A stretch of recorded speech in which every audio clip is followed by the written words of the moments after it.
topic of our discussion is Indian art and architecture between 650 AD and 1200 AD.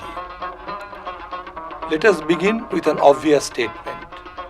Like all timetable, like all time frames, the time frame with which we are concerned is somewhat tentative. When we think of 650 AD, we really associate this year with the disintegration of Gupta Empire.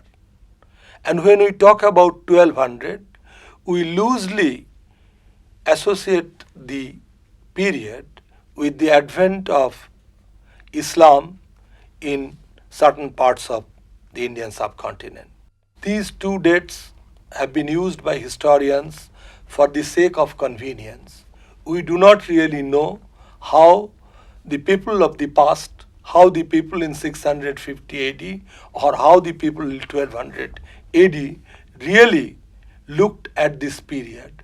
Did they look at their own surrounding in terms of a decline, a disintegration, or was it for them a kind of continuity?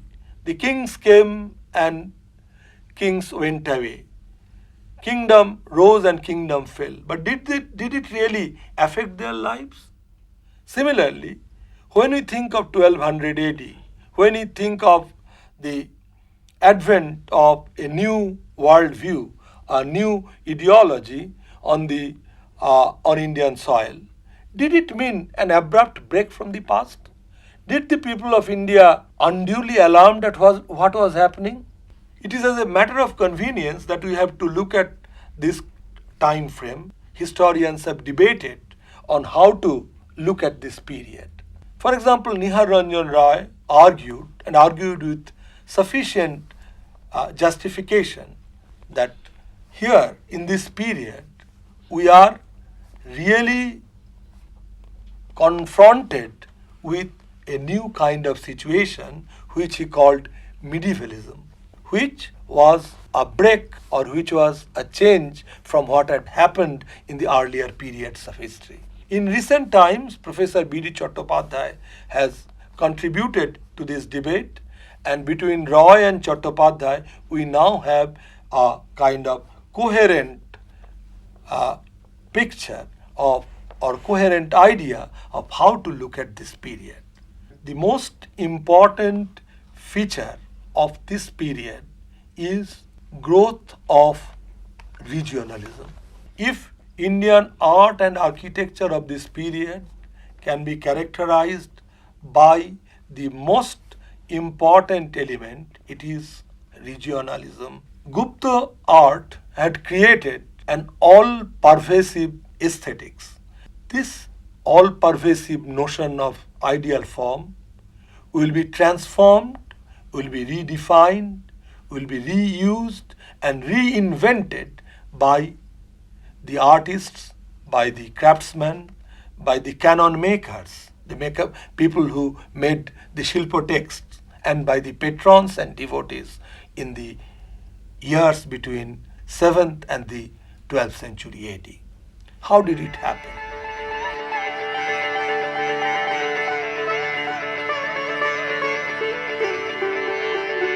Before the 7th century AD, Indian history had witnessed an empire, a big empire between the 4th and the, let us say, end of the 6th century AD under the Guptas.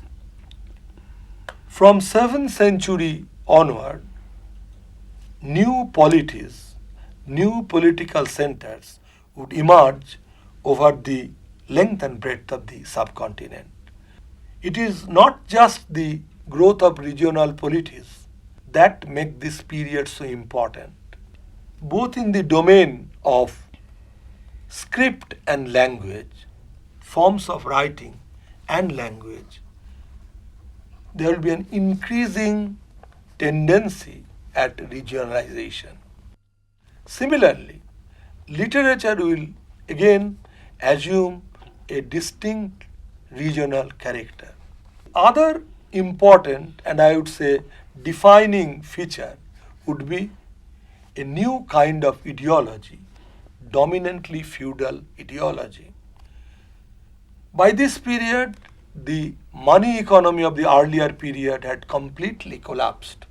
Agriculture became the mainstay of economy, and the agricultural surplus generated on a grand scale would give rise to a leisurely community who would emerge as patron of art and culture.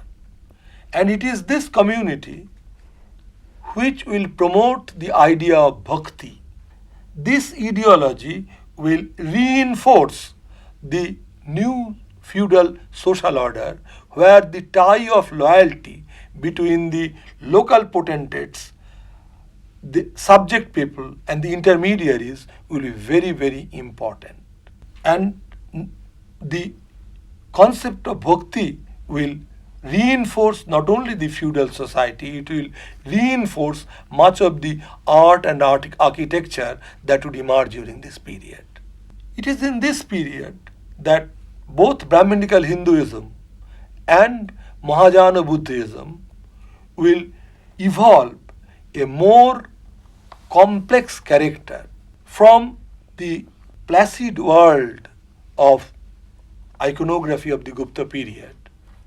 We will now enter into a phase where the world is the iconographic world will be dominated by multiple forms of Shiva, multiple forms of Vishnu, multiple forms of Devi. Similarly, in Mahayana Buddhism, the idea of Buddha and Bodhisattvas will now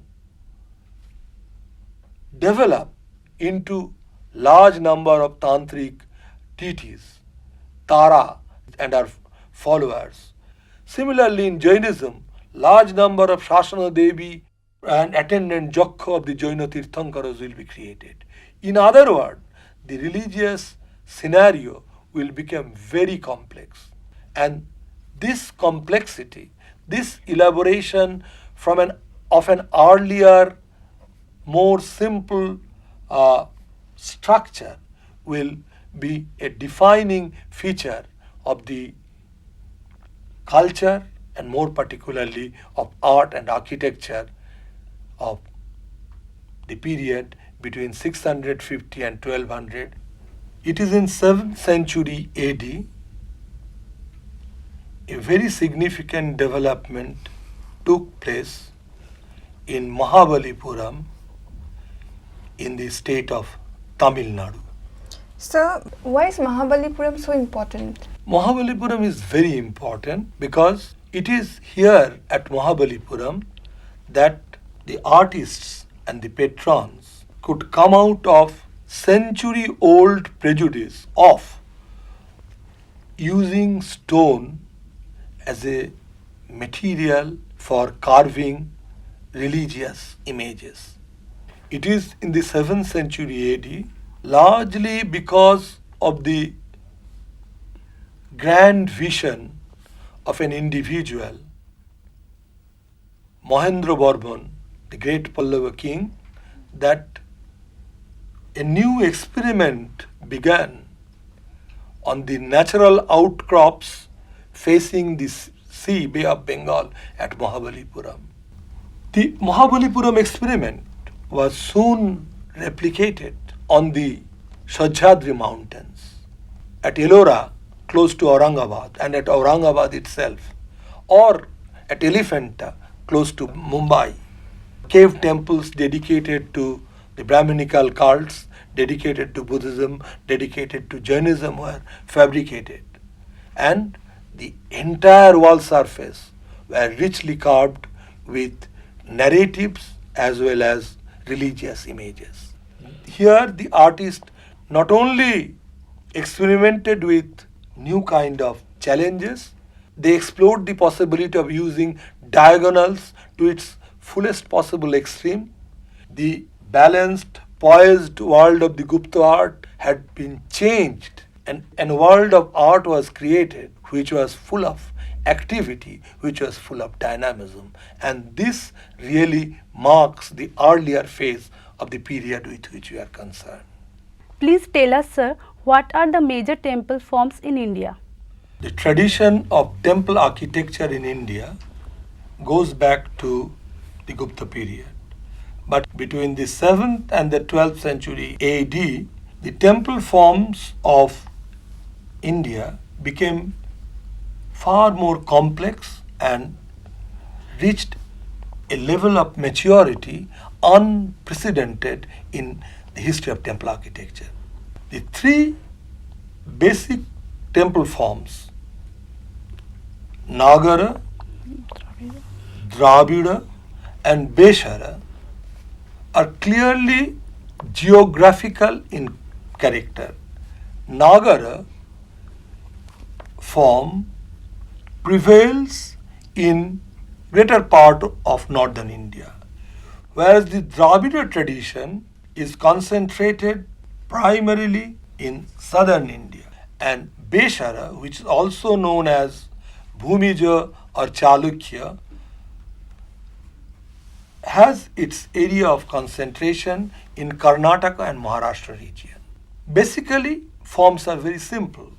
For example, in the Nagara form, the essential elements are a cruciform ground plan and a curvilinear shikhara. In case of Dravida, the tower is arranged in gradually receding stories with a domical crowning element. Beshara tradition draws upon both the northern and the southern elements, or the Nagara and the Dravida elements. Besides, it is during this period that the cave temple tradition became very important, whereas I have just explained to you that natural rocks were scooped and temples hewn out of the rock. In the domain of Buddhist architecture, the simple stupa of the earlier period will now give way to the growth of increasingly complex stupa form with very elaborate chhatra, with very elaborate superstructure. And this tradition will be further carried forward and made much more complex in the Himalayan territories of Nepal and let us say Tibet. So the main course of development of Indian architecture, temple architecture to be precise, is from a simple form to an increasingly complex form.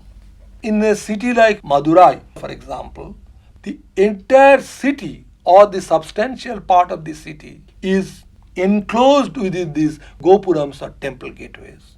So the journey is from a simple form to an increasingly complex form, wherein at one point of time the substantial portion of the landscape is enclosed within the temple complex. There are also several sub-regional varieties. The temples in Odisha, for example, the very significant group of temples in Bhubaneswar, is in Nagara style, as are the temples of Khajuraho in Madhya Pradesh. But there are very important differences between the Nagara style of architecture in Odisha and Nagara style of architecture in Khajuraho. Regionalism becomes the hallmark of art and architecture. Nagara is a regional tradition, Dravida is a regional tradition, but going beyond the Nagara and Dravida categories, there are also further regional traditions like the Odishan tradition, like the Madhya Pradesh tradition, like the tradition of Rajasthan and Gujarat.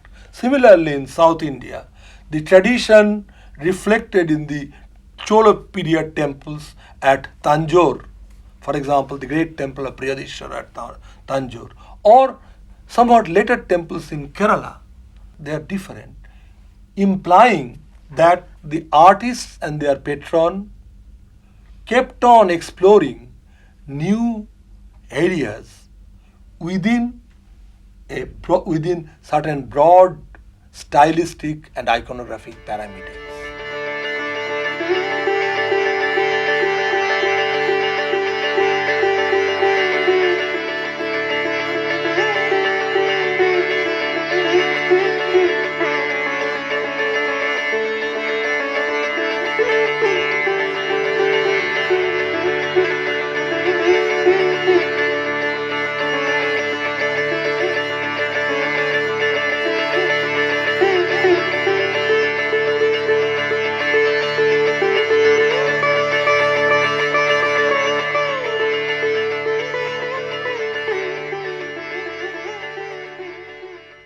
When we talk about architecture, we have also to remember that the most important and certainly the most productive phase, the most productive dimension of the art activity during this period are the sculptures. And when we talk about the sculptures, it is basically sculptures related to the temple. So we are talking primarily of temple sculptures. As we all know, Gupta sculpture defined certain norms, and in the post-Gupta period, from 7th century AD, the artists experimented with these norms, but artists also tried to find out his own course of creativity. This is how the great tradition of sculptures centering around the temples in Odisha came into being. Everywhere, the artist experimented with the form. The artist moved on to a different world. His world is dominated by scenes depicting prince and princess, scenes depicting the religious personalities, the monks and the sadhus. He had now very large space to be filled in by sculptures. The artist was not working alone. In a temple complex, he was working with other craftsmen, the wood carver, the goldsmith, the metal workers, lapidary workers, so all kind of people he was working with. And their experiences, their perception of form, their technique, their method of overcoming challenges posed by the material, all these must have influenced him substantially. We not only think of this period in terms of profusion of sculpture, we also think of this period in terms of artist's ability to experiment with monumental forms and with very minute ornamental decoration. So, what is common between the regional traditions? Well, the most important aspect of commonality is the celebration of life. At Konarak, from the base onward, you have rows of figures indulging in all kind of human activity. You have rows of procession, you have rows of animals, you have long queue of royal personalities. You have human forms in possible and impossible gestures. Everywhere the artists were exploring, celebrating human life in all its ramification. And I think that is one very important element that unites different traditions. We should also seriously ponder the erotic contents on the temple walls. There had been debates how to explain the erotic element, but let us accept that they are a part of ever-enlarging human experience, and this is how they are located on the temple. This sense of accommodation of every possible elements within his creative scheme make the tradition so very important, and I think that is the real commonality between the traditions.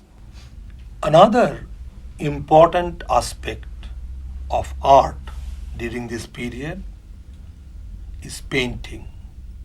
And when we talk about painting, it is both mural, wall painting, and manuscript painting. The tradition of mural painting is rooted to the great tradition of Ajanta murals. They are very repetitive and formulaic in nature.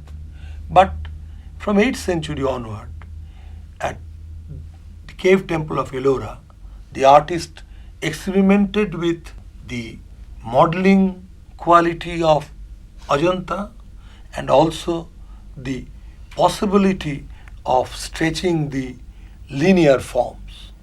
And this experiment continued at Badami, at Sit and Vasal. The mural tradition which really began at Ajanta continued unabated. But what really emerged as unique to this period is the tradition of manuscript paintings. And here we have two major areas of importance. One is Eastern India, another is Western India. In Eastern India, we have the Buddhist manuscript paintings from around 10th, 11th century AD. And in Western India, we have Jain manuscript paintings from around the 10th century AD. But unlike Eastern India, in Western India, we have not only the manuscript paintings of Jain themes, we also have some non-religious themes. For example, the story of Kalaka. Although the king Kalaka turned to Jainism ultimately, but part of the story is strictly not religious. So, in the period with which we are concerned, mural tradition continued, as I said, in Ellora, in Badami, in Sitanavasal, in Kanchipuram, even in Nalanda in 9th, 10th century AD. But the dominant tradition was the manuscript tradition. In Eastern India, it was predominantly Buddhist, and in Western India, it was predominantly Jain. In Western India, the artist could experiment with the linear possibility of line, whereas in Eastern India, artists were somewhat bound by the earlier tradition. Between these two geographical regions, the early medieval period produced a great tradition of manuscript painting which remains unsurpassed even in the subsequent period. The creativity of the period did not come to an end with architecture, sculpture and painting. Artists' creativity touched every sphere of life, whether it is art of clay, the terracotta figurines. We have some of the best examples in Eastern India in sites like Jagjivanpur, from Bangladesh in sites like Paharpur, Moinamoti. We have very fine examples of ivory working, especially from Kashmir. We have few very good examples from other parts of the subcontinent. The artists must have worked in metal. We have very large number of bronze images from different parts of the country and more particularly from Eastern India. The artists worked in wood. We have few examples surviving from Bengal, and artists must have worked with all available medium, some of which are essentially ephemeral in nature. He must have worked on textile. We do not have the examples. They have not survived the ravages of time. He must have worked on two-dimensional material, painting. Apart from the manuscript painting, there must have been a very rich tradition of popular painting which has not survived. But the point that I am trying to make is the artist's creativity pervaded our entire existence. There was not one single aspect of human existence which remained untouched by the artist's creativity. In the process, a great but diverse tradition of art and architecture grew up in the period between 650 and 1200.